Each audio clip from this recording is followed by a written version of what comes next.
Ben ritrovati, la prima edizione dei nostri telegiornali, la cronaca subito in primo piano. Prima però vi ricordo che anche questa sera torna a Ring, come ieri sera, alle 20:45 ci sarà Christian Arboit. E allora, visto che parliamo di Ring, facciamo vedere anche l'esito del sondaggio, ne riparleremo più tardi quando affronteremo la pagina politica. Il sondaggio che abbiamo lanciato ieri, tantissime telefonate, che riguardava il generale Vannacci e futuro nazionale. Vannacci per il centrodestra pericolo risorsa, il 42,5% di voi lo ha definito un pericolo per il centrodestra in caso di alleanza, oppure una risorsa, 57,5% per la coalizione. Quindi una netta prevalenza di risorsa, ma il dibattito, come vedete nelle cifre, è aperto, e torneremo a parlare del generale Vannacci, di futuro nazionale, di politica fra poco. E poi vi ricordo questa sera Ring con Christian Arboit, e vi ricorderemo anche gli ospiti. La cronaca però, dicevamo, in primo piano, perché andiamo a Padova. Un comando armato è entrato in azione nella notte in piazza Dalla Vecchia all'Arcella. Un 25enne è rimasto ferito durante un'aggressione con coltelli e pistole. Gli investigatori seguono la pista di un regolamento di conti legato allo spaccio. Ci racconta tutto Marta Zatta.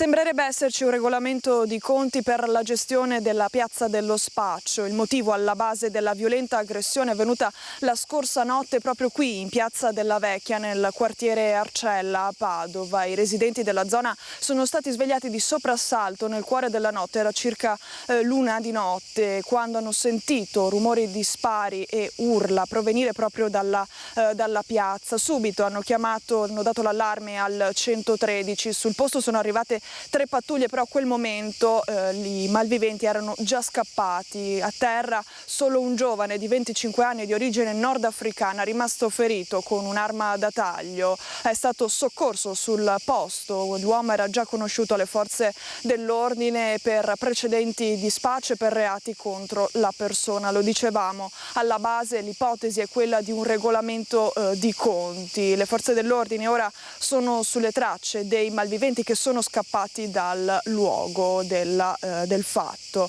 I residenti sono preoccupati, non si sentono al sicuro. Ecco quello che ci hanno detto.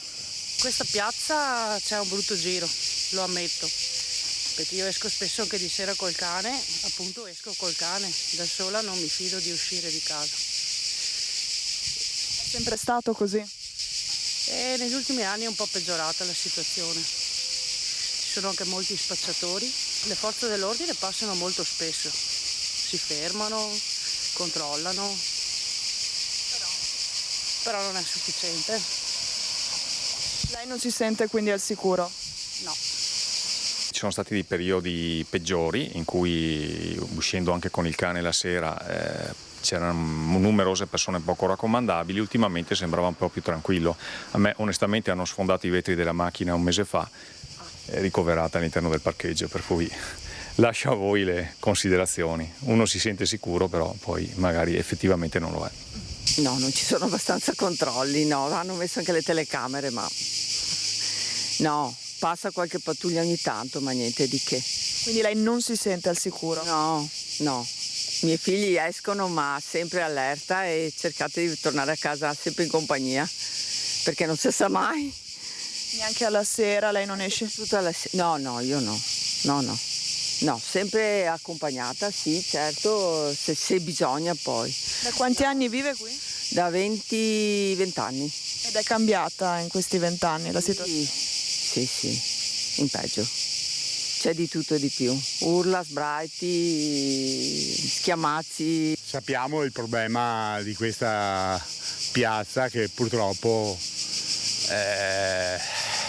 si fermano un po' di balordi. Lei da quanti anni vive qui? So 40 anni, sì. Ed è cambiata in questi anni? Beh, 40 anni fa, adesso senz'altro in peggio. In peggio.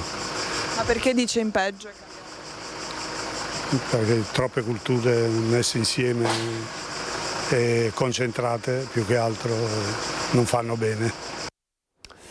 Da Padova a Mogliano Veneto nella Marca non c'è davvero pace per Mogliano Veneto con una serie di aggressioni, l'abbiamo raccontato in questi giorni, fra poco vi faremo vedere il servizio di ieri del nostro Nicola Marcato, ma nella notte, nella tarda serata c'è stata un'altra aggressione, questa volta non nella zona della stazione già attenzionata ma addirittura in piazza Caduti, proprio in pieno centro a Mogliano, 23:15 circa. Un cittadino egiziano di 19 anni, richiedente asilo, è stato aggredito e ferito, tanto da essere portato in ospedale da 3 soggetti. Nell'immediatezza i carabinieri che sono arrivati sul posto hanno identificato 2 gruppi contrapposti coinvolti in una rissa in stato di alterazione alcolica. Facevano parte di questa rissa un gruppo composto da un cittadino moldavo di 34 anni, un albanese di 32 e 2 cittadine italiane di 25 e 28 anni. Questo era un gruppo. Il gruppo antagonista invece era formato da una cittadina cubana di 38 anni e da un cittadino italiano di 67 anni, tutti feriti lievemente, tranne il 19enne egiziano che è stato poi portato in ospedale.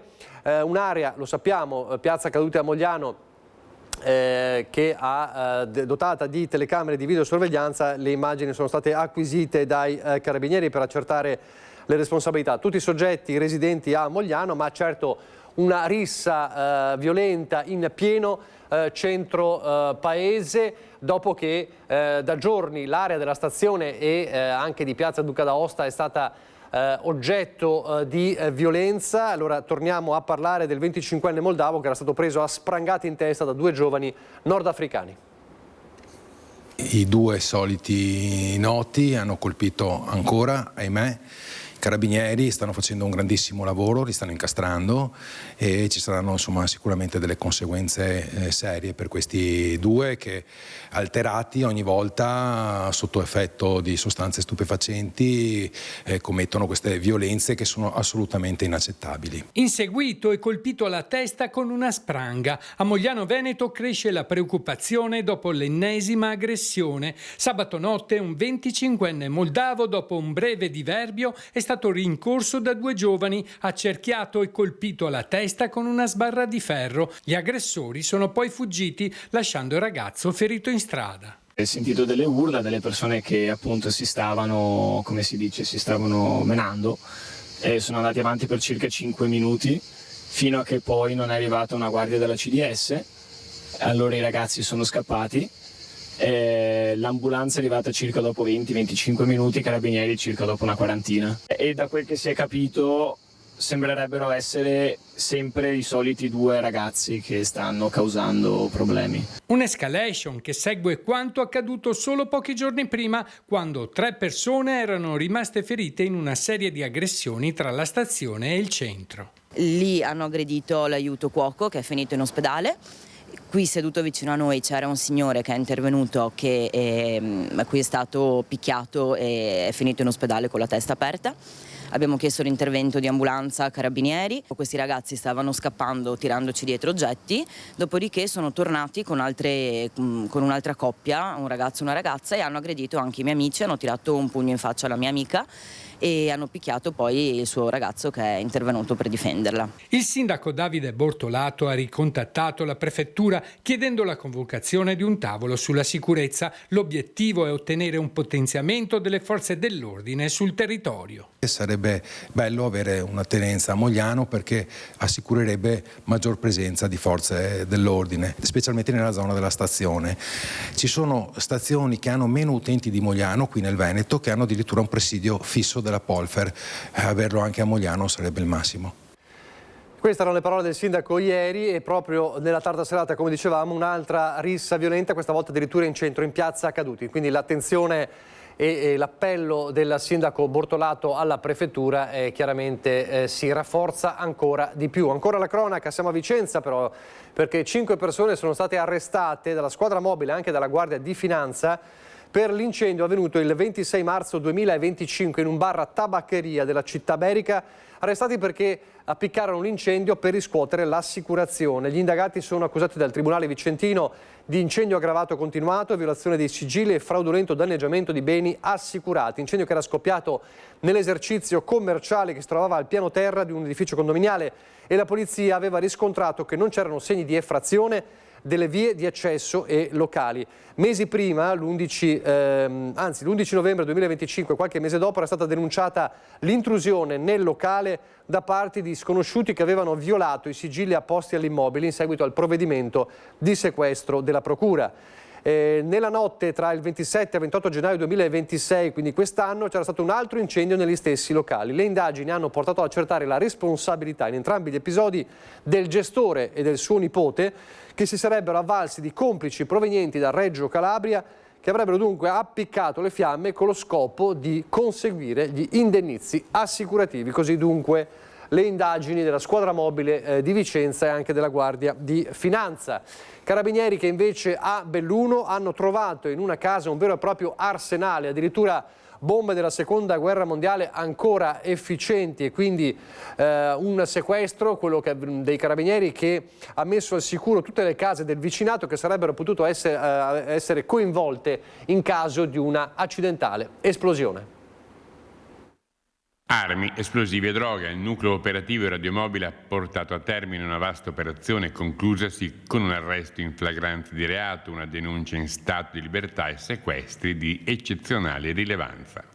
All'interno di un'abitazione i carabinieri hanno rinvenuto un illecito deposito di reperti bellici risalenti alla seconda guerra mondiale, bombe a mano, granate, spolette e altri ordigni risultati essere ancora caricati con esplosivo ad alto potenziale.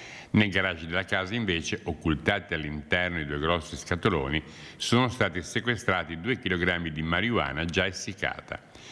Le indagini hanno permesso di raccogliere ulteriori elementi, orientando una seconda perquisizione, questa volta presso il domicilio di un altro individuo.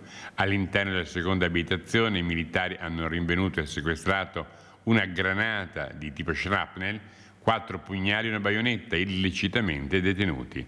Stante la flagranza per i reati ascritti in materia di armi, esplosivi e stupefacenti, il primo soggetto ispezionato è stato dichiarato in arresto e, su disposizione del pubblico ministero di turno, l'uomo è stato associato alla casa circondariale di Belluno.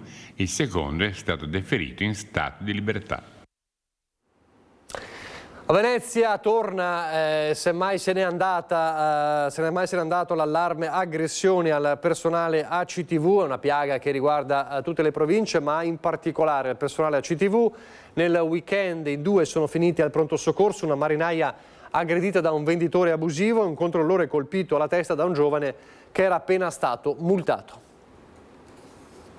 Sono finiti entrambi al pronto soccorso, una marinaia insultata, rincorsa e colpita al naso dal venditore abusivo che aveva fermato mentre cercava di truffare 2 turisti, e un controllore colpito alla testa da uno dei 5 ragazzi che aveva appena multato in Vaporetto. In poche ore, tra sabato e domenica, la violenza e le aggressioni al personale ACTV a Venezia sono tornate un allarme. L'assessore comunale alle partecipate, Michele Zuin, ha annunciato che l'azienda si costituirà parte civile nei procedimenti a carico dei responsabili, e di un rafforzamento dei controlli parla l'assessore alla sicurezza Francesca Zaccariotto. Il dibattito sul tema si riapre con forza anche tra i sindacati. Chi lavora per garantire i servizi essenziali e la mobilità nella città di Venezia è il primo baluardo della comunità. Colpire queste persone significa colpire la coesione sociale delle nostre città.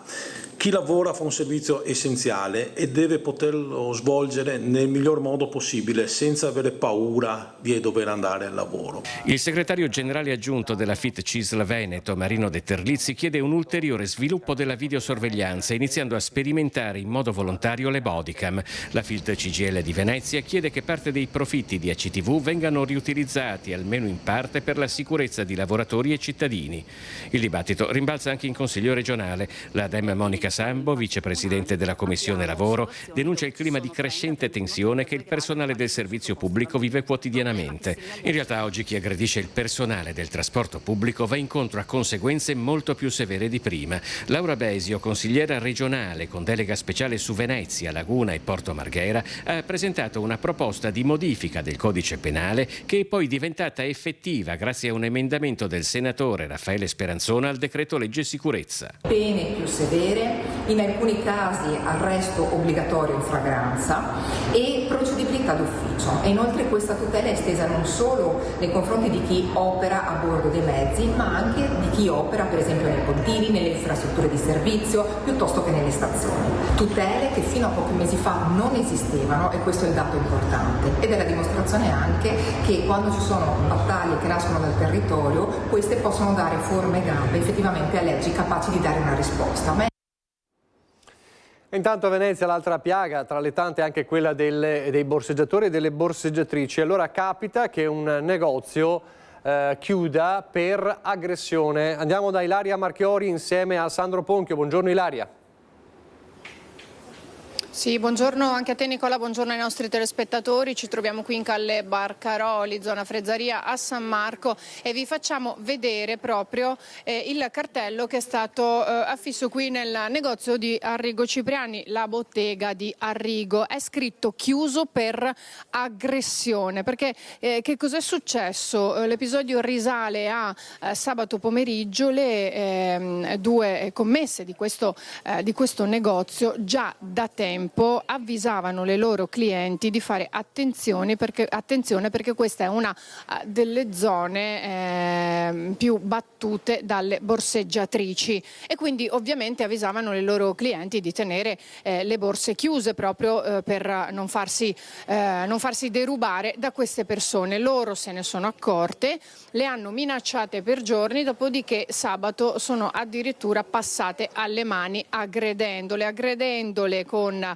bottigliate, sono state pestate con un ombrello, pugni, poi calci da ben 6 borseggiatrici, tanto che entrambe sono finite all'ospedale. Un'aggressione in piena regola fisica ma anche verbale, come potete immaginare, perché una delle due è stata colpita non solo da calci, pugni e docce d'acqua, ma anche da pesantissime offese, addirittura a sfondo razziale.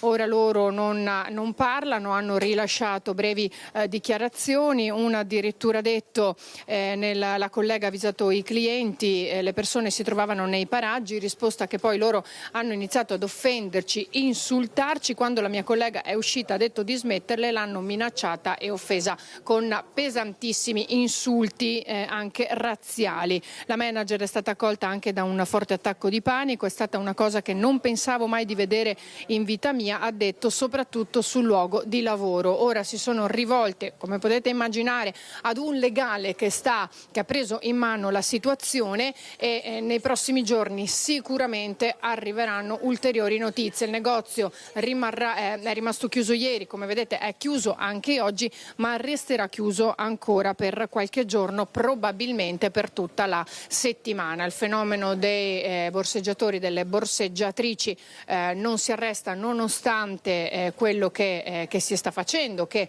è stato fatto, nonostante i controlli siano anche aumentati. Quindi la situazione sta degenerando, e questo ne è un esempio. Se non ci sono domande, Nicola, qui da Venezia è tutto, io restituisco la linea allo studio. Grazie Ilaria Marchiori e a Sandro Ponchio. Restiamo nel veneziano, andiamo però sul litorale con i momenti di paura vissuti nel pomeriggio di ieri per un incendio a bordo di una imbarcazione lungo il litorale di Cavallino Tre Porti, a circa 4 miglia dalla costa. La tempestività dei soccorsi ha permesso di evitare il peggio.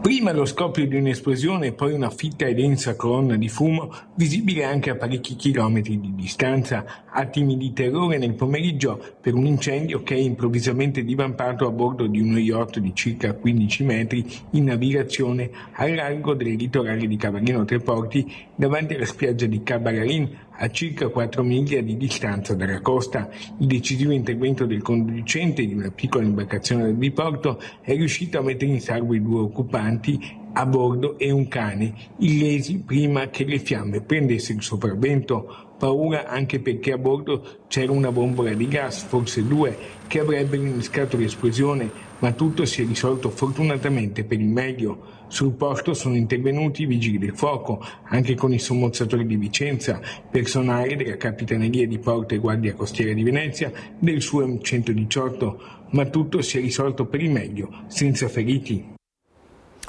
E poi sempre nel veneziano il caso della 32enne colpita, sfregiata in volto e al petto con l'acido da un giovane uomo che i carabinieri stanno cercando. C'è anche l'ombra di un mandante dunque per questa violentissima aggressione che avrebbe potuto trasformarsi in tragedia. La giovane che è uscita dalla terapia intensiva dell'ospedale di Padova non, a quanto pare, non conosce la persona che l'ha aggredita, ma forse questa persona che l'ha aggredita era stata mandata da qualcun altro.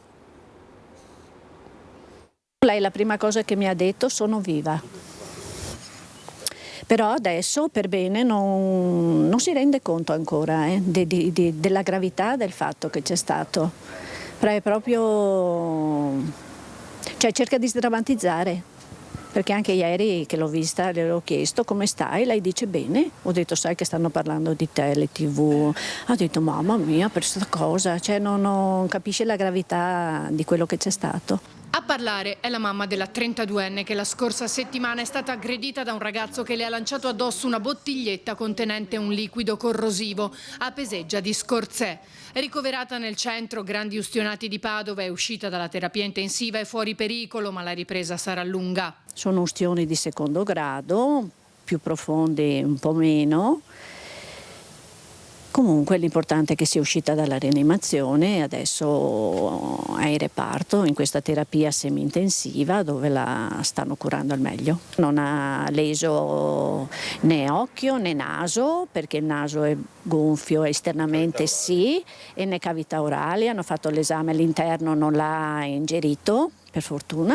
Erano circa le 21:30 quando la ragazza è stata aggredita mentre andava a trovare i suoi genitori. Presa dall'auto che era parcheggiata qui fuori dal cancelletto, ha fatto il giro per entrare nel cancello e lì l'ha aggredita alle spalle questo ragazzo, sembrerebbe giovane, piccolino, magro, col cappello bianco. Lei ha farfugliato qualcosa che lei non ha capito, si è girata e l'attimo che si è girata lui gli ha versato addosso la bottiglia, che dopo l'ha abbandonata qui, che i carabinieri hanno già preso e portato via. Poi è stata colpita tutte le parti che aveva scoperte, dal viso, la tempia, la guancia, il naso, fin qui, e collo, e torace, un po' il seno e le braccia, soprattutto quella sinistra. In un primo momento la 32enne non ha capito cos'era accaduto, solo dopo qualche minuto ha iniziato a sentire il bruciore fortissimo e a urlare. Ci ha detto, credevo fosse uno anche che mi chiedesse una sigaretta, per dire.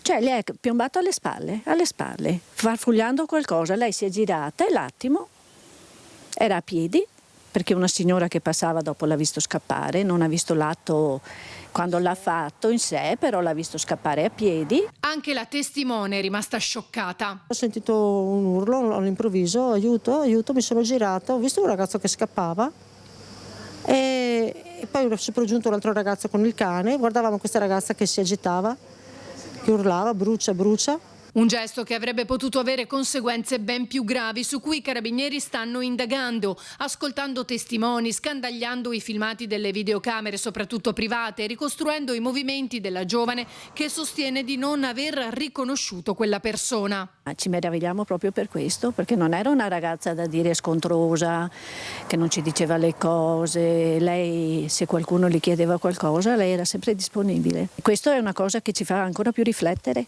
perché non capiamo. Finché non sarà preso, se sarà preso, un po' di paura c'è.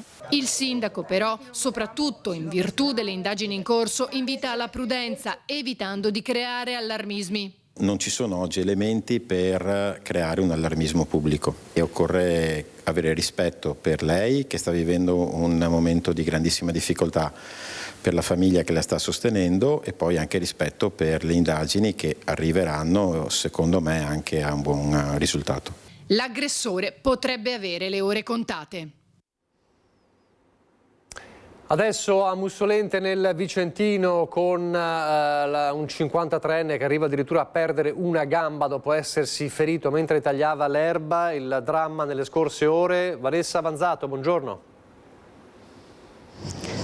Buongiorno a te Nicola, a tutte le persone che ci stanno seguendo da casa. Sì, siamo tornati a Casoni di Mussolente dopo il racconto che abbiamo fatto ieri della raffica di furti proprio nella frazione misquilese. Oggi invece torniamo perché, come hai detto poco fa anche tu, un 53enne è rimasto gravemente ferito. L'uomo stava tagliando l'erba utilizzando un decespugliatore quando, anche se ancora da capire, da ricostruire l'esatta dinamica, pare che una delle lame dello strumento sia partita, sia staccata dall'attrezzo e sia andata a colpire in pieno le gambe del 53enne. Addirittura la gamba destra ha riportato un taglio importantissimo, la gamba sinistra lesioni molto serie.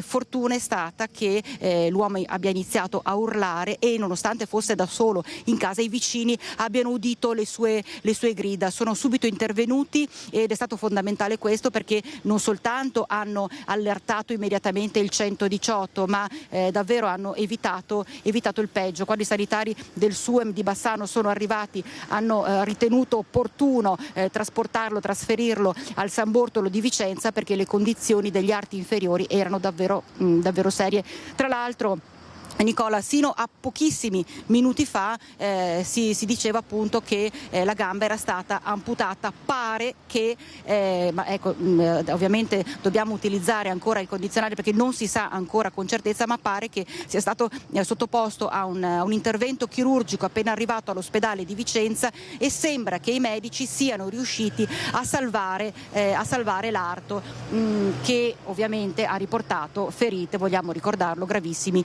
sia per quanto riguarda la gamba destra sia per quanto concerne la gamba sinistra. E voglio ricordare proprio l'azione fondamentale dei vicini, perché senza di loro forse le conseguenze potevano essere davvero più serie. E torna alla ribalta tutta la questione legata ai tanti infortuni sul lavoro che stiamo registrando nelle nostre cronache regionali, ma poi sappiamo che è un fattore che si verifica un po' ovunque, di persone che anche semplicemente tagliando l'erba, utilizzando un semplice tra virgolette decespugliatore, poi vengono coinvolti in infortuni che possono avere esito davvero molto grave. Di conseguenza proprio dagli addetti ai lavori arriva questo monito a prestare sempre un'attenzione in più, nonostante magari si utilizzino queste attrezzature quotidianamente, però essere sempre presenti e sempre attentissimi per evitare che questi incidenti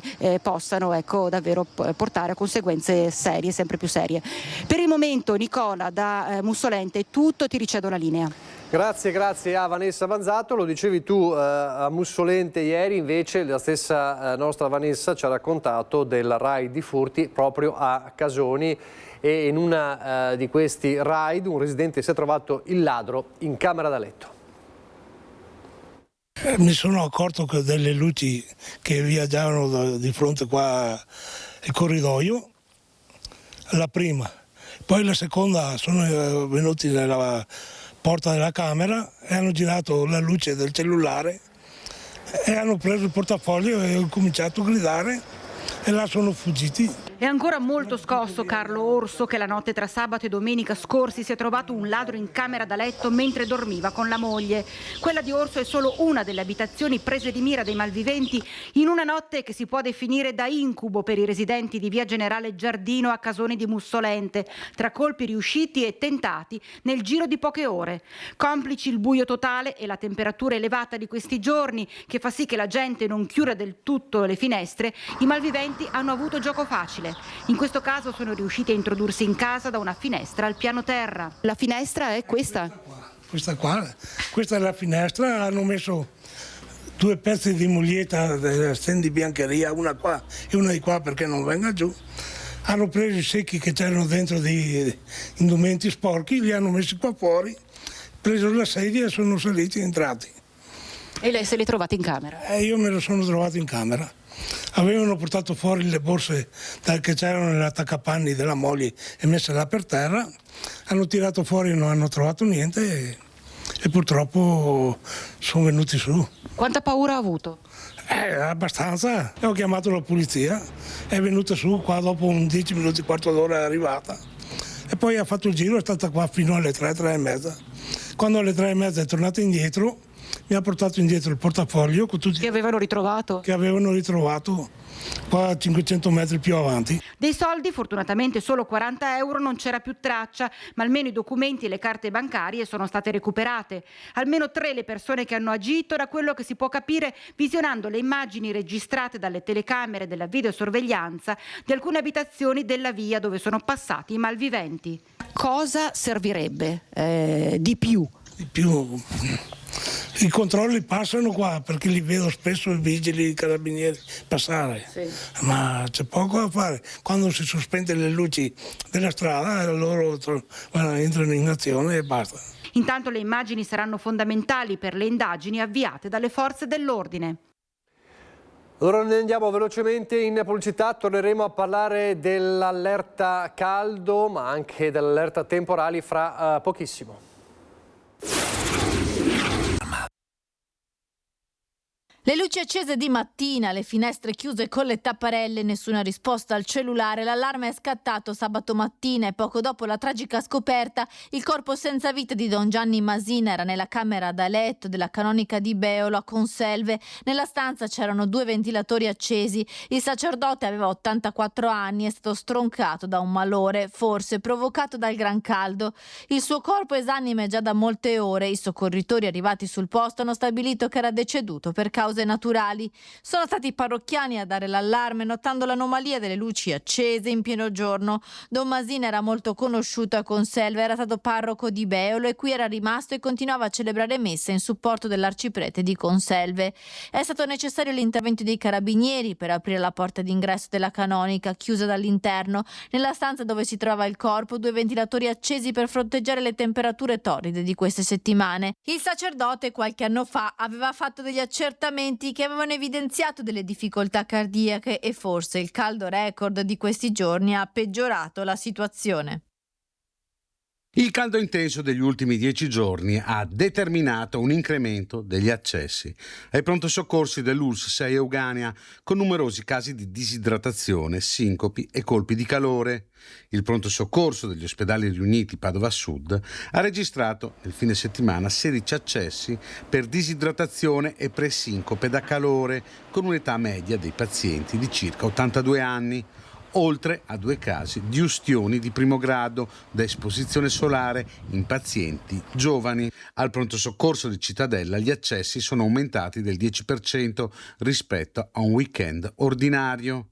A Campo San Piero 2 casi da colpi di calore e 15 casi di sincope o presincope correlati alle alte temperature. Anche per questo l'ULSS 6 ha attivato il piano emergenza caldo, coinvolgendo molte realtà che lavorano sul territorio, dai medici di medicina generale ai distretti sanitari, per monitorare la salute dei cittadini, in special modo i più fragili. L'invito è a proteggersi, non esponendosi al sole nelle ore più calde, ricordandosi di bere almeno 1,5 litri di acqua al giorno. Decisivo è bere 1,5 litri di acqua al giorno ed è importante anche ricordarlo alle persone che da sole non lo possono fare, o perché non lo ricordano o perché non lo sanno fare. Penso ancora ai bambini, agli anziani e alle persone con disabilità. Il caregiver è importante che si ricordi di somministrare loro l'acqua a periodi regolari, perché no, anche ricordandolo con una sveglia che suona periodicamente. L'alimentazione svolge un ruolo fondamentale in questo frangente e vanno preferiti cibi leggeri, frutta e verdura. I condizionatori sono uno degli strumenti più utilizzati per proteggersi dal gran caldo. Devono però avere i filtri puliti e non essere usati a temperature troppo basse. Chi di noi è abituato a usare il condizionamento deve mantenere una temperatura che oscilla tra i 25 e i 27 gradi centigradi e comunque non molto differente dalla temperatura esterna, per evitare sbalzi di temperatura nei cambi di ambiente. Questo dunque è la situazione del caldo che continua. Ieri nella Marca Trevigiana invece 2 pazienti ricoverati in osservazioni per colpo di calore, una donna di 65 anni di Conegliano trovata a casa senza aria condizionata in stato confusionale e poi anche un uomo di 70 anni di Refrontolo uscito per commissioni proprio nelle ore più calde. Lo sappiamo che ci sarà una tregua dal caldo nelle prossime 48 ore, ma bisognerà aspettare il fronte temporalesco che arriverà nel pomeriggio, soprattutto serata di ieri, portando peraltro anche rischio di eventi estremi, grandinate e forti raffiche di vento. Nel frattempo col caldo bisogna averci a che fare, anche e soprattutto chi lavora, e lo sappiamo bene. Allora ieri, proprio nel giorno in cui peraltro c'era un altro tavolo a Roma sulla Electrolux, il caso degli esuberi Electrolux, in Electrolux ci si è fermati perché faceva troppo caldo. Con noi c'è Lucio Zanato in diretta insieme a Nicoletta Rizzetto. Buongiorno.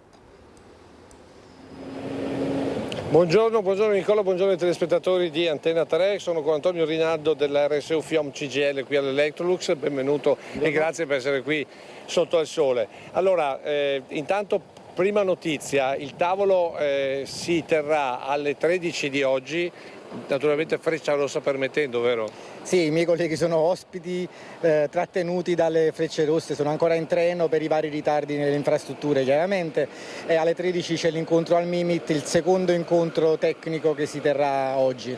Che comunque parte in salita, mi pare di capire. Parte sì, più che in salita da uno stallo, perché l'azienda non ha fatto nessun passo in avanti se non congelare il piano di licenziamenti e la chiusura di Cerreto in via di queste trattative, di questi 4 tavoli tecnici più uno di plenaria finale. Ecco, ricordiamo i numeri, si parla di oltre 1700 esuberi, di cui mi pare oltre 300 qui.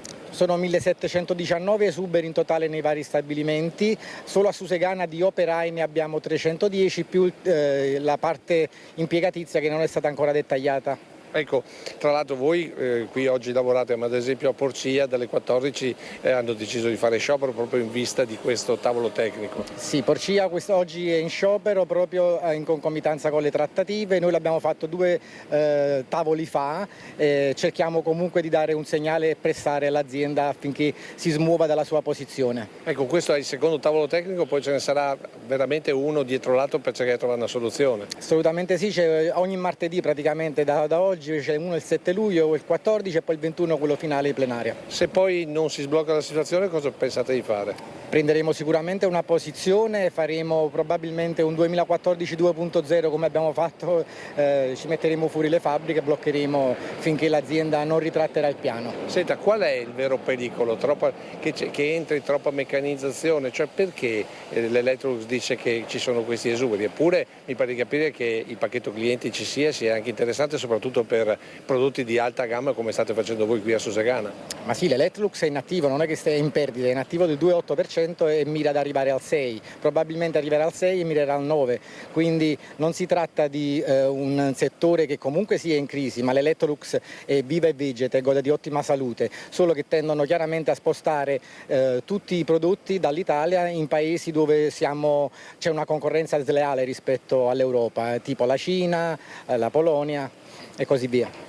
C'è chi dice che ci stiano addirittura studiando di mettere degli automi legati all'intelligenza artificiale.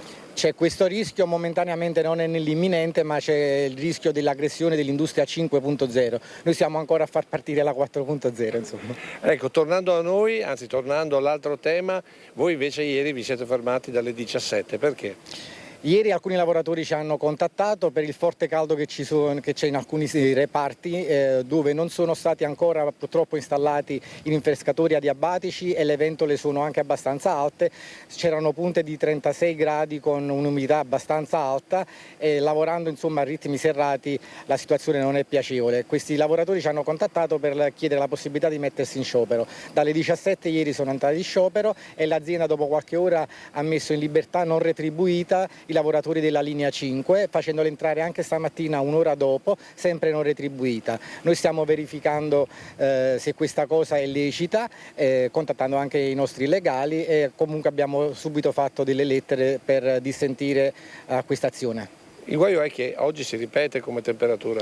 Oggi purtroppo si ripete, le cose non è che cambiano, vediamo oggi pomeriggio se si alzano ancora eccessivamente i lavoratori cosa decideranno. Oggi a mezzogiorno mi pare fossero oltre i 36 gradi negli stessi reparti. Ci hanno mandato proprio oggi una fotografia nello stabilimento dell'imballo dove segnano 36 gradi in aumento. Ecco, voi all'azienda cosa chiedete in questo versante? Chiediamo interventi di installazione di rinfrescatori adiabatici dove mancano, di aumentare le ventole e i ventilatori dove mancano e di sistemare dove sono rotti, anche perché chi ci viene a dire che non fa caldo sono le persone che stanno nell'ufficio con l'aria condizionata.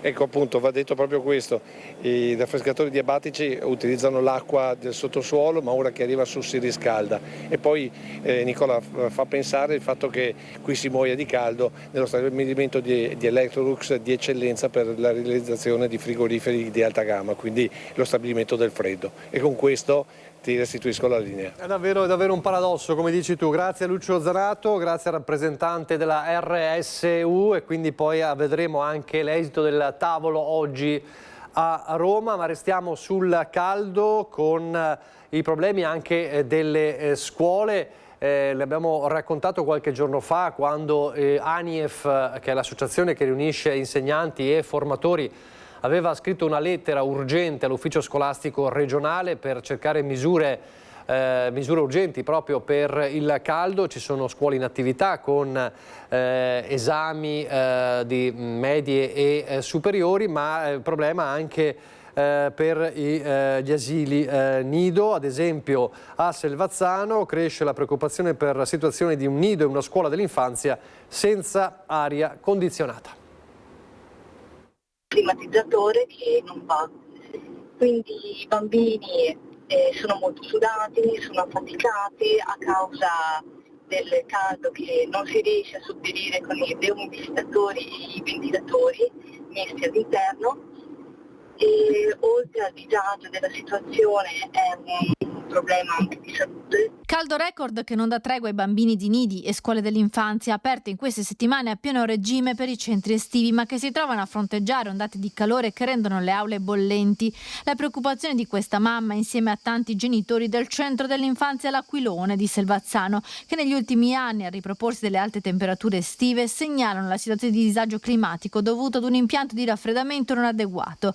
Il comune ad aprile aveva stanziato 30.000 euro per porre rimedio a questa situazione complessa dovuti a limiti strutturali dell'impiantistica. Di fronte al caldo eccezionale, purtroppo anche questo edificio, L'Aquilone, che ha una progettazione abbastanza recente, ha dimostrato tutti i suoi limiti e l'impianto di deumidificazione non è sufficiente a rinfrescare. Quindi abbiamo fatto una prima parte di lavori nei mesi scorsi per portare a regime al massimo delle potenzialità le macchine che abbiamo sopra il tetto. Questo però non è sufficiente, quindi dovremo fare dei lavori, immagino, ad agosto, quando la scuola non ha più i bambini, perché sono lavori pesanti che non possiamo fare con i bambini ancora a scuola.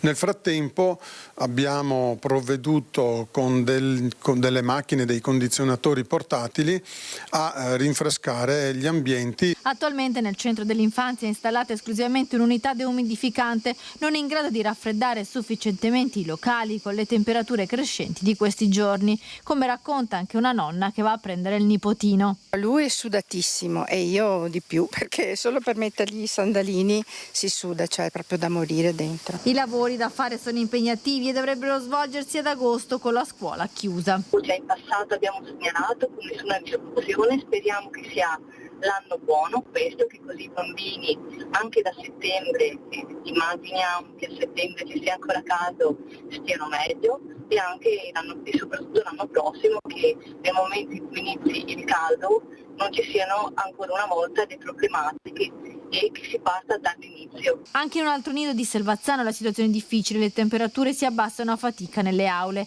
Le scuole devono essere adeguate per far fronte ad ondate di calore che non sono più eccezionali e i sindaci devono essere aiutati, dice il primo cittadino di Selvazzano, che sottoporrà la questione ad ANCI Veneto. Dobbiamo porre la questione alla Regione e allo Stato, al Ministero, perché da una parte le famiglie affidano i bambini alle scuole, ai comuni, alle scuole anche statali, sempre di più per un'esigenza anche anche di attività estive, perché le famiglie e i genitori lavorano e quindi non hanno altri luoghi dove collocare i figli, giustamente.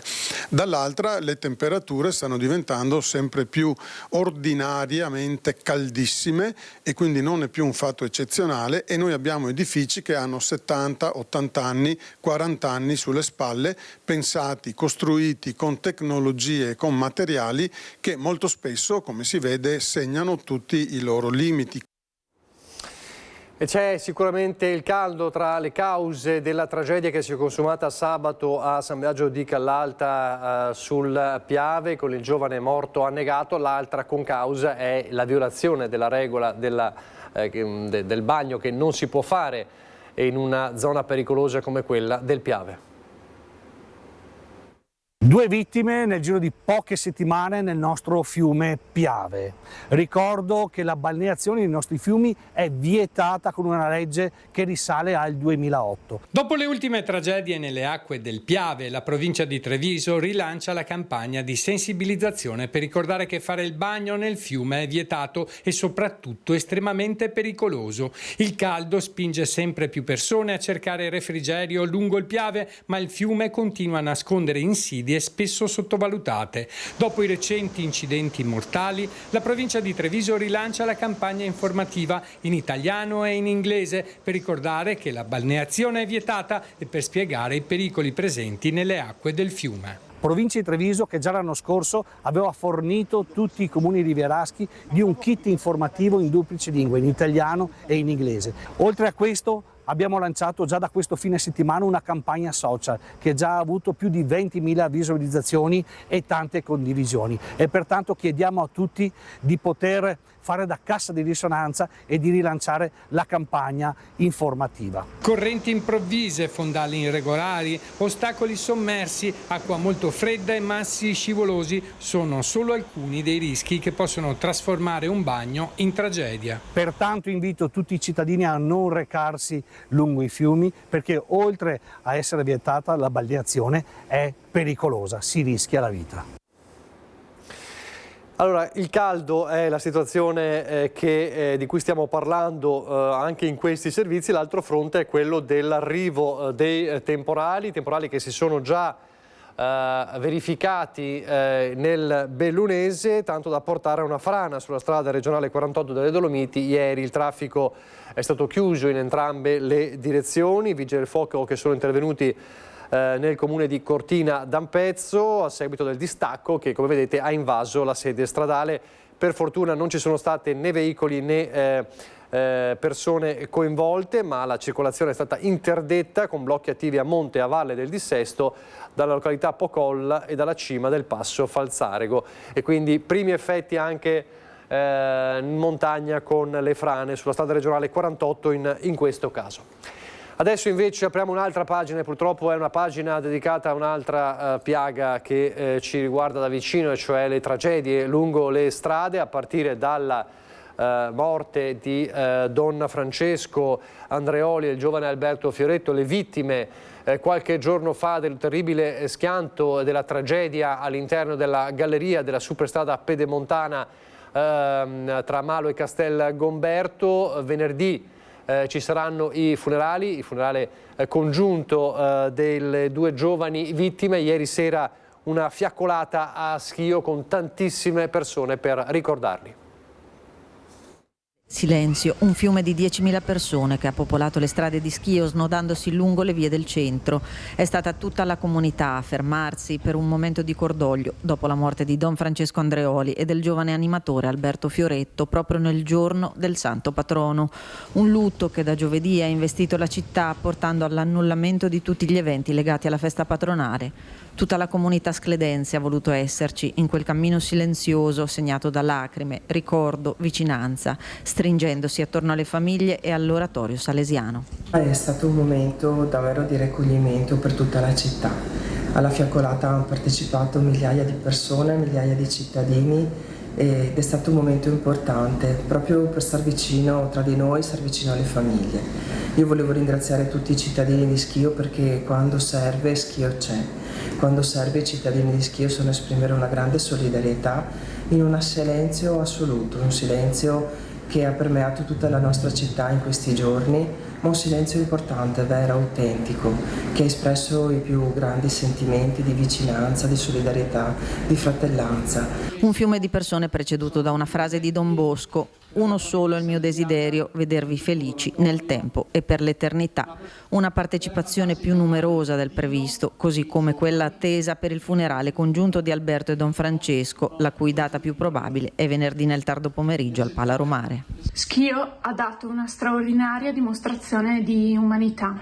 Migliaia di persone hanno scelto il silenzio come linguaggio della vicinanza, trasformando la festa del patrono in un grande abbraccio collettivo per le famiglie di Alberto e Don Francesco. Questa è l'immagine più autentica della nostra comunità. E poi le 2 vite spezzate ieri mattina con l'incidente che è avvenuto lungo la provinciale 57 a Fossalta di Piave. Perdere la vita un uomo e una donna che viaggiavano in moto, feriti ma in modo non grave 2 giovani originari di Spresiano a bordo dell'auto coinvolta. E il tonfo ci ha svegliati, abbiamo sentito la moto passare e poi tonf, un'inchiodata, siamo usciti e abbiamo visto quello che abbiamo visto. È stato un boato nel silenzio della notte a svegliare Christian. Intorno a mezzanotte, lungo la strada provinciale 57 in via Argine di Mezzo, a Fossalta di Piave, una moto e un'auto si sono scontrate frontalmente. L'impatto è stato violentissimo. I 2 centauri, Maurizio Re di 66 anni e Barbara Brighenti di 59, residenti nel Bresciano, sono stati sbalzati sull'asfalto, sono morti sul colpo.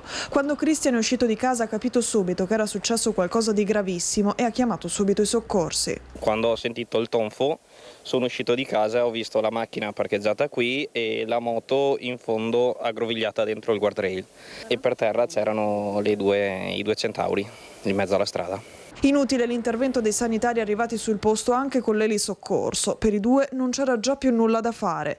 Conseguenze non gravi per i 2 occupanti dell'auto, 2 giovani originari di Spresiano, accompagnati in ospedale per tutti gli accertamenti del caso. Secondo una prima ricostruzione dei carabinieri di San Donà di Piave, l'auto era intenta a scendere dal cavalcavia in direzione Treviso, quando si è scontrata con la moto proveniente dal senso opposto.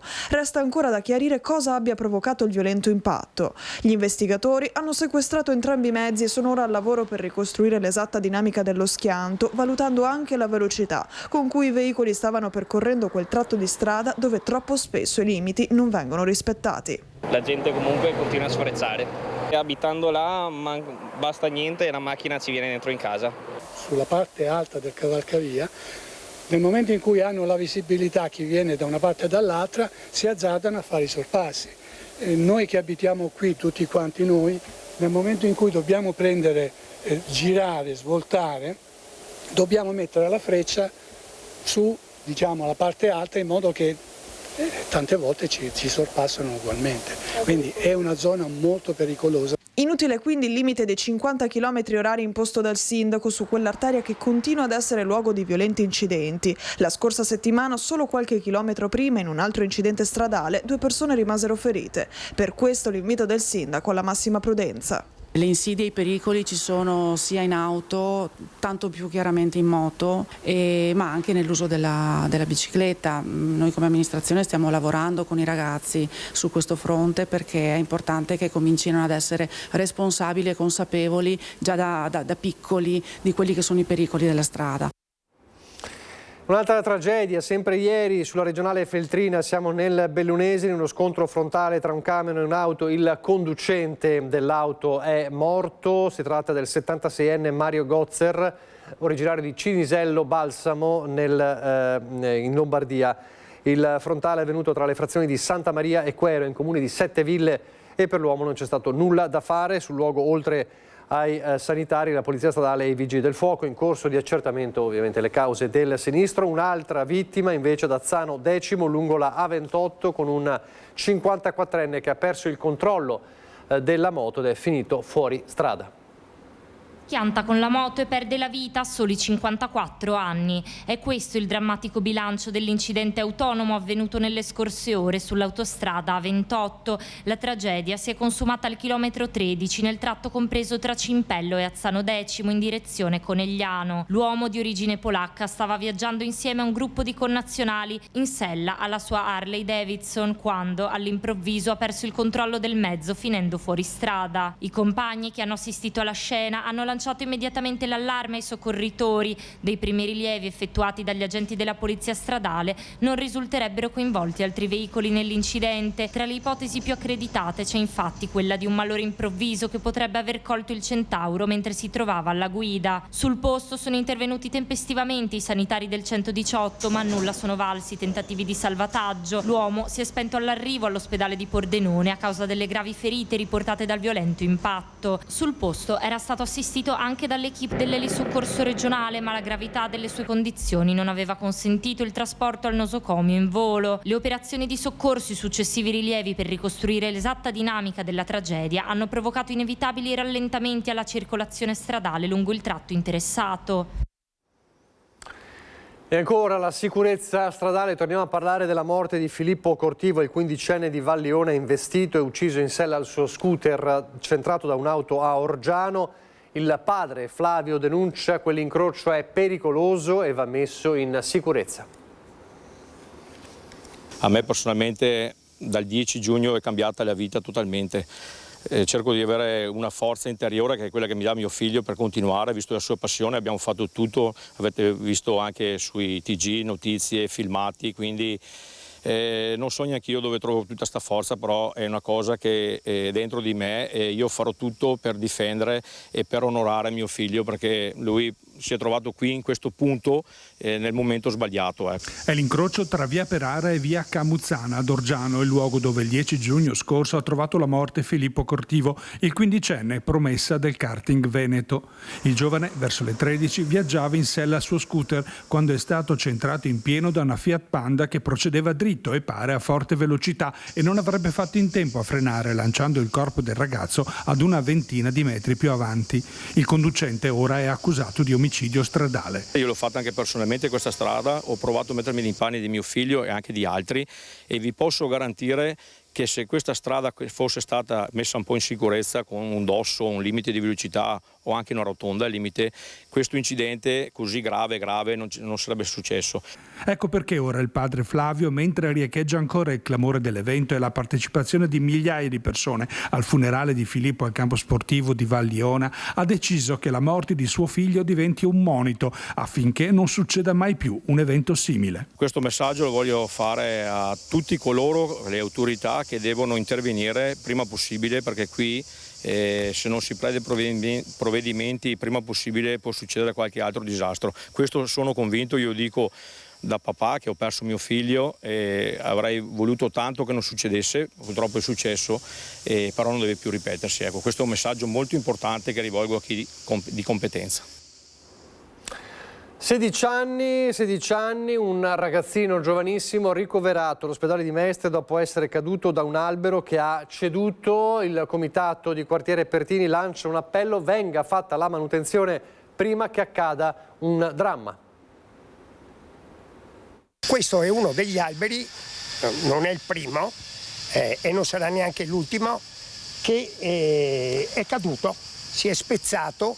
Perché se non c'è manutenzione, logicamente basta un temporale grosso e i rami secchi si spezzano e rischiano anche di far del male alla gente che ci passa. Proprio quello che è accaduto domenica pomeriggio a un 16enne mestrino che, arrampicandosi sull'albero al Parco Pertini di Mestre per allenarsi, è caduto a terra a causa del cedimento di un grosso ramo. Sul posto è arrivata un'ambulanza del SUEM 118 che l'ha portato all'ospedale, dove è ricoverato nel reparto di emergenza-urgenza e sottoposto a numerosi accertamenti per scongiurare che possa aver subito gravi danni alle vertebre. Quanto accaduto porta i residenti del quartiere a lanciare un appello. Questo qua è un luogo in cui la gente viene a prendersi il fresco, cade un ramo del genere, non può far altro che far male. Quindi attenzione agli alberi, soprattutto. Gli alberi sono una cosa seria che porta fresco, che porta ombra, soprattutto in condizioni estreme, quelle che stiamo vivendo, però vanno manutentati e controllati proprio perché non ci sia pericolo. Il comitato di quartiere Pertini si mette anche a disposizione di fare le segnalazioni, eccetera. Diteci chi è il responsabile e noi gli mandiamo le segnalazioni. Dalla richiesta di manutenzione del verde alla depavimentazione a San Donà, più verde e meno asfalto per una città che cerca di resistere al cambiamento climatico. Fenomeni di caldo intenso e con giornate torride non sono più un'emergenza ambientale nelle nostre città, ma sono una realtà quotidiana che ci troviamo a dover affrontare da qui ai prossimi anni. Approvata all'unanimità dal Consiglio Comunale di San Donà di Piave la mozione presentata dall'opposizione sulla depavimentazione e la naturalizzazione cittadina.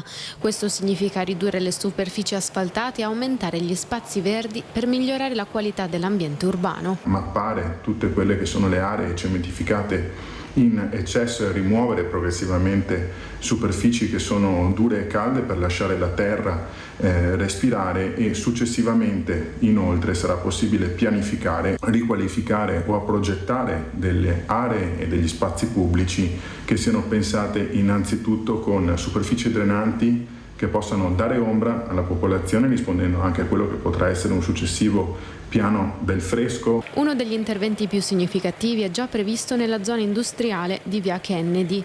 Il piano prevede la riqualificazione della viabilità con la realizzazione di isole verdi, una pista ciclopedonale, postazioni per la ricarica di veicoli elettrici, nuovi parcheggi per persone con disabilità e un miglioramento dell'illuminazione pubblica. Una strategia che, sottolinea il consigliere, non richiede necessariamente grandi investimenti economici, ma può essere attuata progressivamente attraverso interventi mirati e sostenibili nel tempo, con l'obiettivo di costruire una città più verde, resiliente e capace di affrontare le sfide ambientali dei prossimi anni.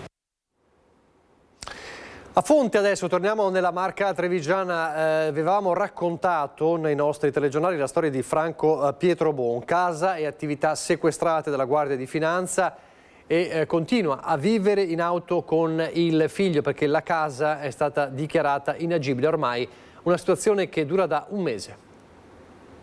Sono ancora fuori. Nel 2022 ho chiesto la residenza qua, ho chiesto una residenza e i vigili sono usciti, hanno controllato e mi hanno dato la residenza. Adesso dicono che la casa è inagibile. Non so cosa devo fare. È più di un mese che il 76enne Franco Pietrobon e il figlio vivono in auto. Il 25 maggio la Guardia di Finanza ha posto sotto sequestro l'area in cui sorgono la sua casa e la sua azienda, un'attività di import ed export di parti di autoveicoli in via Castellana a Onea di Fonte. Da quel momento padre e figlio vivono in macchina parcheggiata a bordo strada in condizioni precarie, di certo non adatti alla salute di un uomo della sua età e rese ancora più difficili dal caldo estremo di questo periodo. A distanza di quasi 5 settimane il Comune ha dichiarato inagibile la sua abitazione. L'amministrazione ha messo a disposizione un alloggio provvisorio, ma né Franco né il figlio intendono trasferirsi. Il loro desiderio è uno solo: tornare a casa. Fino ad allora, dicono, continueranno a farle da guardiani. L'avvocato dopo il sequestro aveva chiesto il dissequestro della casa perché la casa non è sequestrata. E loro hanno risposto con l'ordinanza che è inagibile.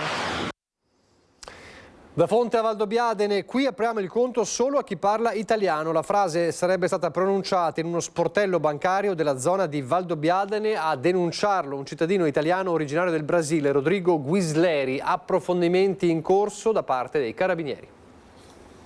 Lei ha detto che con queste parole, né?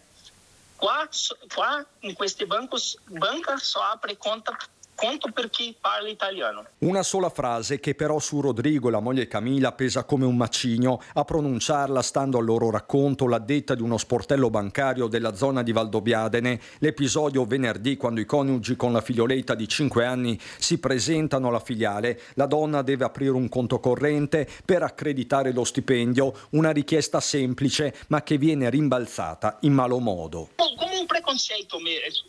Tipo, sabe come che posso dire? Cambiato la forma di attendimento, come se una xenofobica che non piace un straniero. Eppure Rodrigo Ghisleri, 40 anni, è cittadino italiano come lo erano i suoi nonni prima di tentare l'avventura nel sud del Brasile. Mostra la carta d'identità e il passaporto italiani. Rodrigo racconta di avere già un conto in quella banca da quando è arrivato a Valdobbiadene qualche anno fa per lavorare come OS in casa di riposo. Qui lo ha seguito la moglie Camilla, sposata 16 anni or sono, giunta a San Pietro di Barbozza da circa un mese con un contratto di lavoro già in mano, sempre come operatrice in RSA. Tutto questo però sembra non bastare. Quello allo sportello è un vero e proprio niet. Non sapevo che fare adesso, quella ora, sabe quando tu si senti a volontà di lasciare tutto e ritornare a Brasile. All'umiliazione segue però la volontà di farsi valere. Scattano diverse segnalazioni anche ai carabinieri di Valdobbiadene, che sentiranno Rodrigo nelle prossime ore. L'ombra è quella di una discriminazione, peraltro nei confronti di una donna sposata con cittadino italiano, un cortocircuito. Non è facile, io non ho mai passato per questa situazione, né qua, né in Brasile, né nessuno posto che sono andato. Per la mia moglie discriminazione totale. A Treviso ha presentato il progetto Ci Siamo, campagna di informazione e sensibilizzazione sulla violenza di genere, adesivi e cartoline che presto troveremo in tanti locali pubblici di Treviso e provincia. L'ultima indagine Istat ci dice che sono circa 6.400.000 le donne in Italia che hanno subito una violenza nel corso della loro vita, quindi di fatto parliamo di una donna su 3. Parte da questo dato la campagna Siamo, promossa dal Comune di Treviso. E non si tratterà di un ciclo di incontri nelle scuole o tra adulti, ma ben più pratici, incisivi, adesivi e cartoline che saranno presenti nei luoghi più privati di spazi pubblici, come negozi, uffici, ma anche palazzi di giustizia e ospedali. Saranno posizionati nei bagni delle donne e nei bagni degli uomini, affinché questo abbiamo pensato che è uno spazio privilegiato, sicuro, privato, dove ognuno si può rispecchiare con quello che sa di essere. 3 gli adesivi al femminile, il primo e l'ultimo dedicato all'osservazione esterna. Troveranno spazio sulle porte e sulle mura dei bagni, mentre quello più incisivo, sulla propria consapevolezza, verrà applicato sugli specchi dei bagni. Proprio perché il supporto dello specchio è significativo, cioè rispecchiarsi nelle proprie emozioni. E trovare la forza di chiedere aiuto prima che sia troppo tardi. Ma il progetto prevede adesivi anche per i bagni maschili, in questo caso per riaccendere una consapevolezza. Ma perché avete scelto proprio la frase "non ti riconosci più"? Questa frase è significativa perché molti uomini che hanno intrapreso i percorsi presso i CUAV, quindi i centri per uomini autori di violenza, dichiarano che le emozioni negative hanno preso il sopravvento, quindi rabbia e frustrazione hanno preso il sopravvento e sono stati poi canalizzati in azioni aggressive e violente. Slogan per riaccendere consapevolezza accanto a numeri per chiedere aiuto. Al femminile c'è il 1522 che è il numero nazionale anti-violenza e anti-stalking, attivo 24/24, gratuito e anonimo. Al maschile c'è appunto il numero del CUAV provinciale, in modo tale che anche per gli uomini ci sia la possibilità di un percorso professionale guidato. L'ultima pausa pubblicitaria, ripartiremo dalla politica. Il generale Vannacci e Futuro Nazionale continua a tenere banco nel centrodestra, con Fratelli d'Italia che sembra vicino ad aprire al generale, però ci sono molti ancora paletti, molte resistenze e lo scambio di battute tra una parte e l'altra non manca. Ripartiremo da qui.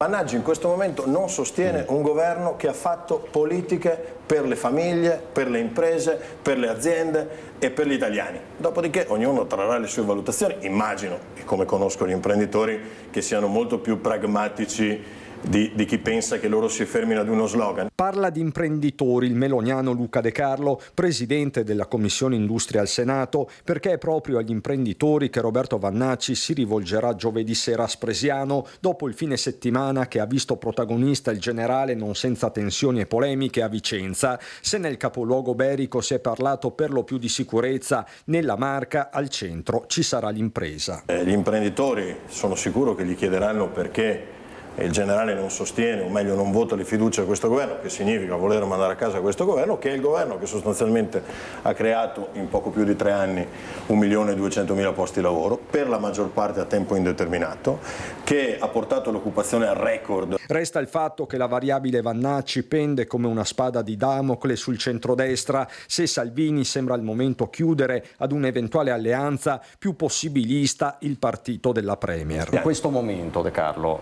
Vannacci è più un vostro avversario o un possibile alleato? Guardi, in questo momento... In vista delle politiche chiaramente del 2027. Guardi, Vannacci in questo momento ha entrambe le cose. In prospettiva chi vivrà vedrà, questo non lo sappiamo. Intanto la tappa di Spresiano con il generale che sarà salutato anche dal sindaco Marco Della Pietra, che ha lasciato Fratelli d'Italia poche settimane fa e che fino a oggi ha sempre smentito la volontà di aderire a Futuro Nazionale. Coincidenza fatale, la definisce De Carlo. È stato un addio che ha deluso me per le modalità e anche per il rapporto umano, ma ripeto, io so scindere benissimo le questioni. Quindi Marco Della Pietra ha fatto una scelta, l'ha fatta in un momento particolare e evidentemente i suoi interessi non collimavano con quelli del partito e quindi se n'è andato. Allora, visto che abbiamo parlato di Vannacci, vi faccio rivedere l'esito del sondaggio di ieri sera a Ring. Vi chiedevamo se per il centrodestra Vannacci rappresenta un pericolo o una risorsa. Il 42,5% di voi lo ha definito un pericolo per il centrodestra, il 57,5% una risorsa. Quindi netta la preponderanza della risorsa, ma c'è dibattito e c'è dibattito interno evidente, così come c'è dibattito anche nella Lega per quanto riguarda il futuro della Lega. Come sapete, Matteo Salvini da Milano Marittima ha confermato che resterà almeno altri 3 anni alla guida della Lega e ha citato Zaia e Federica dicendo per le politiche Zaia e Federica li voglio a mio fianco, non dietro di me. Allora sentiamo cosa ha detto proprio ieri il governatore del Friuli Venezia Giulia Massimiliano Federica, che poi anche parla del ritorno delle province in Friuli Venezia Giulia, ma anche della legge elettorale. Noi siamo sempre stati a supporto della forza politica che rappresentiamo e vogliamo continuare ovviamente a farlo, ovviamente ognuno nel suo ruolo. Massimiliano Federica non si sottrae al commento alle parole del segretario della Lega Matteo Salvini, che al meeting dei giovani a Cervia ha dichiarato di aspettare al suo fianco lo stesso governatore insieme a Zaia e agli altri amministratori per centrare l'obiettivo della vittoria elettorale. Quanto all'avvio da oggi in aula dell'iter per le nuove province, Federica non manca di lanciare una stoccata a chi critica il progetto. Abbiamo deciso di portare avanti una riforma istituzionale dell'assetto istituzionale importante, dove i cittadini tornano a scegliere. Quindi di fatto chi ha la responsabilità di governare il territorio è scelto dai cittadini e questo penso sia la cosa più importante. La nostra priorità è far scegliere i cittadini. Capisco che alcune forze politiche che contestano questo non piaccia particolarmente che i cittadini possano votare e scegliere se confermare qualcuno, mandarlo a casa o votarlo. Io sono ancora innamorato della democrazia del voto. Bene lo sblocco dei fondi per la stazione di Servola, che secondo il Presidente potrà anche attrarre nuovi investimenti. Molto bene, abbiamo risolto un problema che si era creato qualche anno addietro e devo ringraziare questo governo, il ministro Giorgetti, il ministro Salvini, perché non solo sono riusciti a confermare il finanziamento, ma è stato addirittura implementato, perché ovviamente i costi sono saliti, quindi sfioriamo i 200 milioni di euro di un investimento strategico che comporta di conseguenza altri investimenti privati. Infine un commento a caldo sulla proposta del Partito Democratico per tutelare le minoranze linguistiche nella nuova legge elettorale del governo. Io sono favorevole a che sia presente una tutela di rappresentanza per la minoranza slovena. Di mio sono favorevole, quindi è una parte importante della nostra comunità ed è giusto che trovi una rappresentanza tutelata, e poi soprattutto si svincola la minoranza dall'appartenenza a una o all'altra forza politica, e quindi si può fare veramente un lavoro di rappresentanza della minoranza, non invece una rappresentanza minoranza di seconda linea, dove prima viene il partito e poi la minoranza. Parliamo di intelligenza artificiale adesso, perché viene presentato a Treviso un nuovo software che fornirà risposte a enti e imprese utilizzando gran parte delle intelligenze artificiali attive sul web, un'opportunità che si tradurrà in un miglior servizio a cittadini e, nel caso delle ULSS, anche ai pazienti. Noi andiamo a interrogare più intelligenze artificiali e più volte, andiamo a creare migliaia, se non decine di migliaia di conversazioni alla volta. L'obiettivo è quello di vedere che cosa sanno queste intelligenze artificiali. Si sta sviluppando a Treviso la nuova frontiera delle intelligenze artificiali, declinazione al plurale perché l'idea è di utilizzare più piattaforme per la stessa richiesta. Abbiamo sviluppato questo metodo che è l'unico sul mercato e parte dalla ricerca con le persone in carne ed ossa che vengono qui nei nostri laboratori e analizziamo il loro comportamento davanti a queste nuove piattaforme basate su intelligenza artificiale. Dopodiché da questa esperienza che abbiamo fatto, che faremo con questi utenti, prenderemo le loro domande, parte delle loro conversazioni e le daremo in pasto tramite il software che abbiamo sviluppato a diverse intelligenze artificiali per vedere le loro risposte. Perché per un fatto ogni intelligenza artificiale ha la sua risposta. Interpellate più intelligenze artificiali per avere una risposta il più possibile veritiera.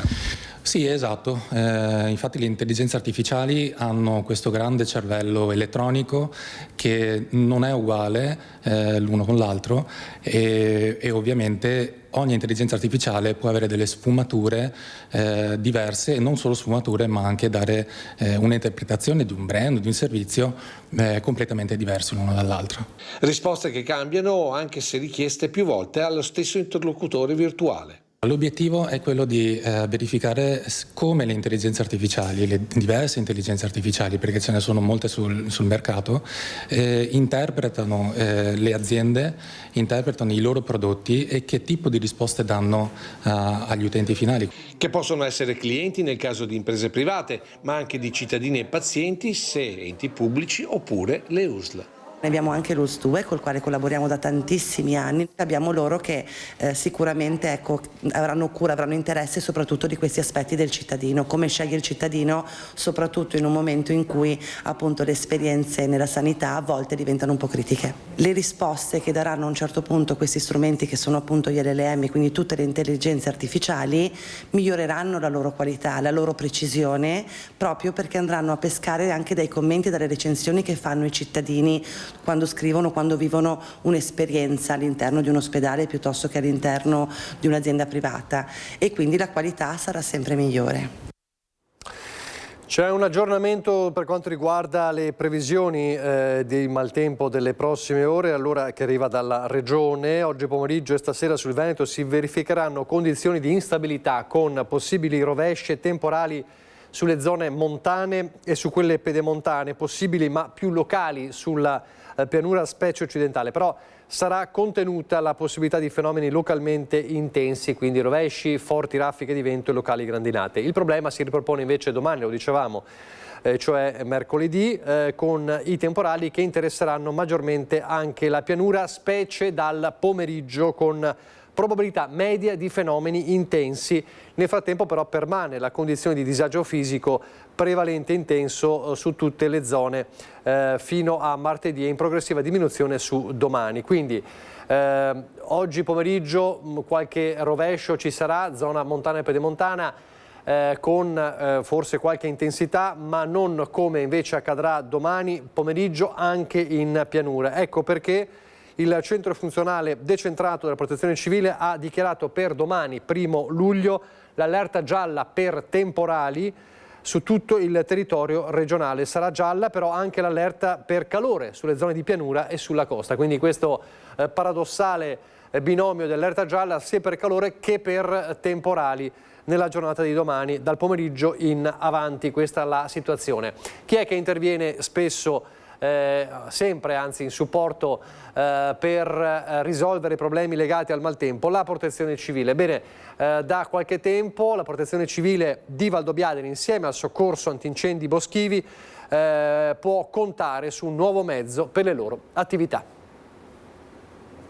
Un nuovo mezzo antincendio attrezzato, potente e moderno è già operativo nella sede dell'AVAB di Valdobbiadene, con i volontari impegnati fino a pochi giorni fa per gli interventi legati al maltempo e pronti anche per una stagione estiva che si annuncia torrida e a rischio incendi. C'è il sole, dopo neanche 10 minuti vedi la caduta di tempesta, un meteo che non si capisce tanto bene, però siamo sempre pronti. Il veicolo appena acquistato ha un potenziale tecnico e un'efficienza ben superiori al mezzo storico, adatto a interventi più puntuali e in zone meno accessibili. La dotazione è di primo livello. Ha un generatore, ha un vericello a motore, ha tutte le lance, abbiamo il T-Fort, abbiamo una motopompa, abbiamo la pompa del camion per il discorso antincendio boschivo, abbiamo una barella, visto che come dicevo prima il discorso abbiamo anche dei soccorritori, abbiamo lavori per lavorare in sicurezza in alta quota. Abbiamo tutta l'attrezzatura. In vista dell'estate o di altre emergenze legate a incendi è fondamentale la capacità di carico dell'acqua. E la cosa molto importante è anche il mezzo è dotato di 25 ettolitri d'acqua con un impianto schiuma e tutta la varia caratteristica che può avere un camion, birilli per mettere in sicurezza, un monitor sopra che può sparare anche l'acqua facendo lavorare gli operatori a una distanza di sicurezza, quindi non vado a intervenire direttamente sul fuoco ma faccio col monitor sopra. Il monitor spara sui 40-50 metri d'acqua di lunghezza e quindi questo mi va a mettere i volontari, gli operatori in sicurezza. I volontari AVAB, che hanno sede in uno stabile di proprietà comunale, svolgono i loro interventi con una formazione continua, l'attenzione al rispetto delle regole e una competenza che si allarga sempre di più. Sono molte le attività del volontariato di protezione civile a Valdobbiadene e su tutto il territorio, di qualsiasi genere, di qualsiasi tipo di emergenza, non solo il maltempo, le calamità naturali, ma per esempio da lunedì, da dopodomani, attraverso il centro operativo intercomunale dell'Unione Montana delle Prealpi Trevigiane, coordinato dall'ingegnere Omar Grando, le 9 associazioni di protezione civile del nostro territorio daranno una mano, collaboreranno per le vaccinazioni antirabica. A Vittorio Veneto sono turni da 10 ore al giorno, durerà diverse settimane questo intervento. La turnazione dei volontari è fondamentale anche in questi casi di necessità per la comunità, per la collettività, quindi dobbiamo pensare a un'attività non solo di calamità ma di servizio alla popolazione. E adesso parliamo della goletta dei laghi. La goletta verde di Legambiente non monitora soltanto l'acqua dei mari e dei fiumi, ma anche dei laghi, e le buone notizie arrivano dal Bellunese. Godono di buona salute i laghi bellunesi. La goletta dei laghi, come la goletta verde fa con le coste, ne ha monitorato la qualità dell'acqua e Santa Croce, secondo lago più grande del Veneto dopo il Garda, Mis, Corlo, Centro Cadore e i 2 laghi di Revine nel Trevigiano hanno tutti superato ancora una volta l'esame. Anche quest'anno siamo andati a campionare appunto 4 laghi qui nel Bellunese, Santa Croce, Mis, Corlo e il Centro Cadore, e come tutti gli anni possiamo confermare l'ottima qualità delle acque. Noi vogliamo semplicemente andare ad integrare questo lavoro che fa l'ARPA per capire se ci sono eventuali criticità nel lago, per risalire a queste criticità e quindi avvertire le autorità competenti che possono intervenire in maniera repentina. La consegna delle 5 vele di Lega Ambiente e Touring Club Italiano è avvenuta presso la sezione di Belluno della Lega Navale Italiana, che ha sede in località Santa Croce del Lago, nei pressi della stazione ferroviaria. Anche noi ci teniamo tanto a contribuire che quest'acqua sia pulita con la formazione dei nostri ragazzi. La gente, quella non in barca, secondo lei come si comporta? Oddio, quella dobbiamo un po' educarla, però cominciamo a vedere qualche risultato appunto con la persistenza. Positivo comunque anche il giudizio allargato a tutta la regione. Nel complesso bene. Diciamo bene, appunto soprattutto queste zone che sono, come dicevo, un'eccellenza per tutto il territorio ma per tutta Italia. Siamo quasi al termine, però c'è da parlare della Mostra del Cinema di Venezia, perché in omaggio a Tinto Brass, il regista veneziano 93enne anticonformista del cinema italiano, sarà Col cuore in gola, del 1967, thriller pop da lui diretto e montato, girato a Londra e interpretato da Jean-Louis Trintignant ed Eva Aulin, con la consulenza grafica di Guido Crepax. Il film della serata di preapertura dell'83esima Mostra del Cinema sarà presentato in prima mondiale in versione restaurata digitale 4K, quindi la preapertura della Mostra del Cinema di Venezia dedicata a Tinto Brass e al suo film Col cuore in gola del 1967. Vi do un po' di aggiornamenti per la nostra programmazione a partire da Ring. Questa sera dalle 20:45 con Christian Arboit ci saranno Alessandro Manera, vice sindaco di Treviso della Lega, Giacomo Nilandi del Partito Democratico, Fabio Marin, sindaco di San Zenone degli Ezzelini, Forza Italia, e l'avvocato Fabio Crea di Fratelli d'Italia. Ci saranno anche Roberto Padrin, sindaco di Longarone, per parlare del caso della centralina sul Vaionte, e Davide Pante, sindaco di Lamon, per parlare della battaglia contro la diga del Vanoi. Questo questa sera alle 20:45 con Christian Arboit. Chi ci segue invece adesso, dopo il meteo come sempre, ci sarà l'approfondimento dell'ULSS 2 con Alice Montagnier. Quest'oggi si parla di emicrania, una malattia silenziosa che colpisce molte persone. Conoscerla dunque per curarla, e ospiti di Alice Montagnier saranno Matteo Fuccaro Simonetto, dirigente medico della neurologia dell'ospedale di Conegliano, Maria Teresa Rigoni, dirigente medico della neurologia dell'ospedale di Treviso e anche dell'ambulatorio cefalee del Cafoncello, e Andrea De Zanet, dirigente medico della neurologia dell'ospedale di Castelfranco Veneto. Quindi restate con noi, perché si parla di emicranie e come si può curare un problema molto diffuso come quello della emicrania. Dopodiché andrà in onda alle 16:17 il film Il profumo dell'erba selvatica con Emily Blunt. È tutto, grazie per averci seguito. Tra poco l'approfondimento ULSS 2 con Alice Montagnier.